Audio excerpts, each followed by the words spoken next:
What's good, YouTube? It's your boy D-Rip. Hey, today we're going to be reacting to WWE wrestlers who went off script and won matches they were not, and won matches they were supposed to lose. That's a long title. Anyway, like this video, please, because, yeah, we're on the grind, bro. We're going to grind. We're on the grind for 4K subscribers. We're almost there. We're like 600 away. I know y'all can get there. I know y'all can get there. Y'all literally got me 1,000 in like a month. So I know y'all can do it. We're almost at 4K, man. So continue to subscribe. We're trying to hit 4K before August, and it would really mean a lot if we could get that. Then eventually the next goal is 5K, all the way up to, the ultimate goal of the big millie. But we got to get to the short goals first. Look, so if y'all got any other videos you want me to react to in particular, let me know down below in the comments, because I do read the comments and I also react to things y'all ask me to. So let me know down below in the comments. But we're trying to hit this 4K. Real talk, bro. Like, don't just sit here and just keep watching all of my videos. Just subscribe, bro. Like, I want you to watch my videos, but I want you to subscribe. I want you to subscribe, share it, and like another video. That's all you gotta do, and continue that train, But look, we're gonna see what wrestlers went off script and won matches that they were supposed to lose. I feel like Roman is part of this, but we ain't gonna say too much. We just gonna find out, because I don't know. We all know that the winners and losers in WWE are picked before the matches actually start. However, just because there is a script doesn't mean wrestlers always follow it. One guy who decided to change the winner of a match was The Undertaker. In the main event of Raw, The Undertaker and Kane faced The Rock, Mankind, and Ken Shamrock in a 2-on-3 handicap match. The Brothers of Destruction were supposed to win, but that isn't what ended up happening. The Rock and Undertaker were the legal men, and were told they only had 25 seconds to end the match. Thinking on their feet, Undertaker told The Rock he was winning instead. The People's Champion hit the rock bottom and got the pin on the Phenom. Undertaker didn't get in any trouble for changing the match, but it was a much different story for these next two wrestlers. They didn't get in trouble because the matches didn't mean anything. If it was a title match, imagine somebody doing that in a title match. Like, imagine Seth Rollins and his World Heavyweight Championship title defense going up against somebody like, well, he just faced Damian Priest, last night? So imagine him taking an L to Damian Priest and literally changing the title to Damian Priest. That would literally change all of the plans that they had set for the next couple months, because they already plan ahead. So imagine what that would have did. Stuff like that.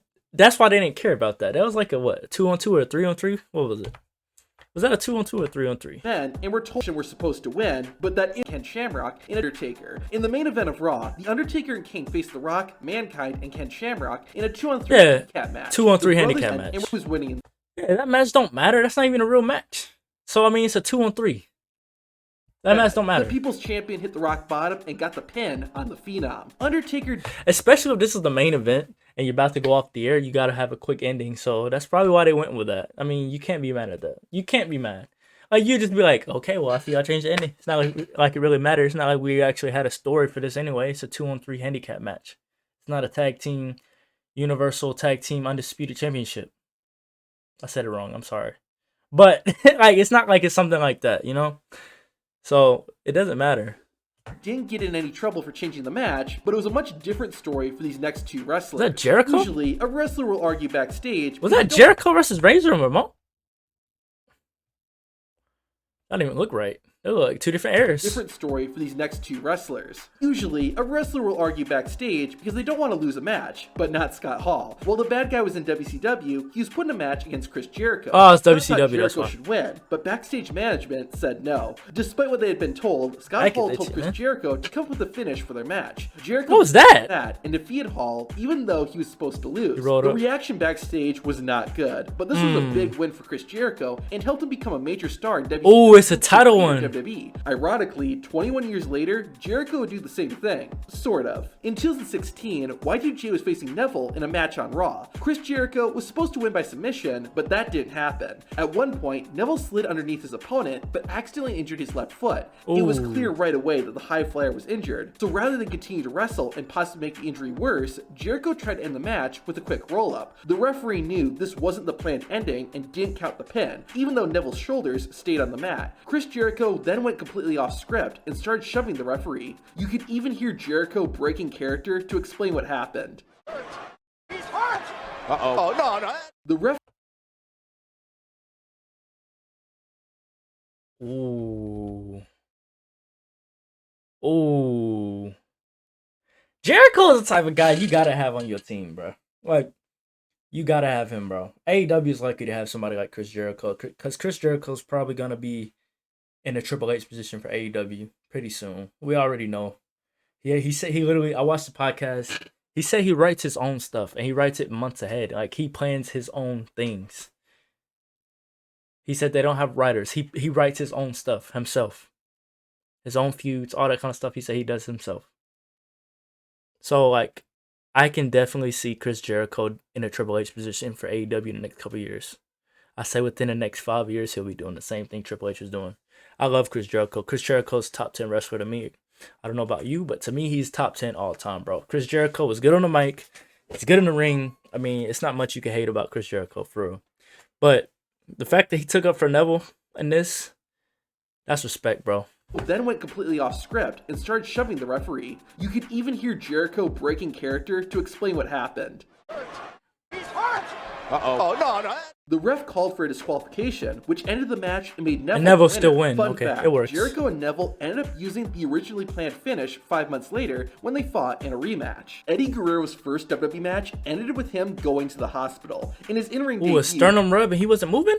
Eddie Guerrero's first WWE match ended with him going to the hospital. In his in-ring debut, Latino Heat teamed with Perry Saturn to take on Road Dogg and Billy Gunn. Eddie was supposed to win because the storyline was if he, Saturn, Dean Malenko, and Chris Benoit could win 2 out of their 3 matches that night, they would be awarded WWE contracts.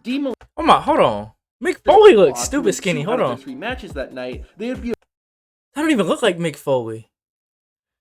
Bruh, is this Mick awarded? He looks tall and skinny. You look like a homeless Undertaker. But why he look like that though? Like, that don't even look like him. Like, it look like him in the face, but the body is not him. That's crazy.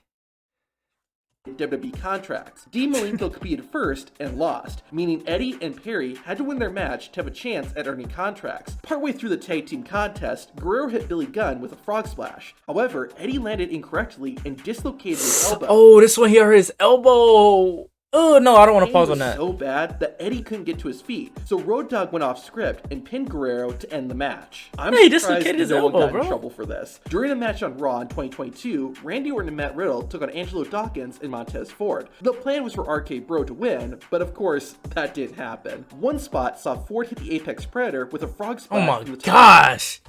The elevation that he gets on these frog splashes. Ford hit the Apex Predator.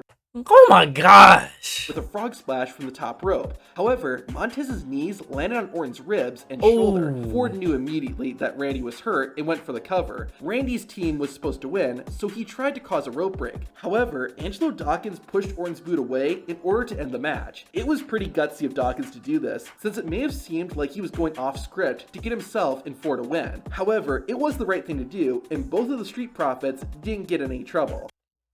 He was covering for Randy. Randy wanted to continue with it, but he said, no, bro, you're hurt.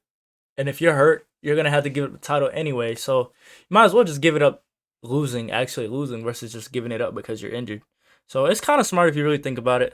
Let me know what y'all think, man. However, they may have gotten in trouble if they had broken the unwritten rules of WWE. Okay. The unwritten rules. I think we reacted to that, but I'm not sure. If y'all want to see me react to that video, make sure y'all gonna hit the thumbs up and show me like this kind of content. I'll continue to bring it. But hey, man, without further ado, like this video, subscribe if you're new. It's your boy D-River, man. I'm out.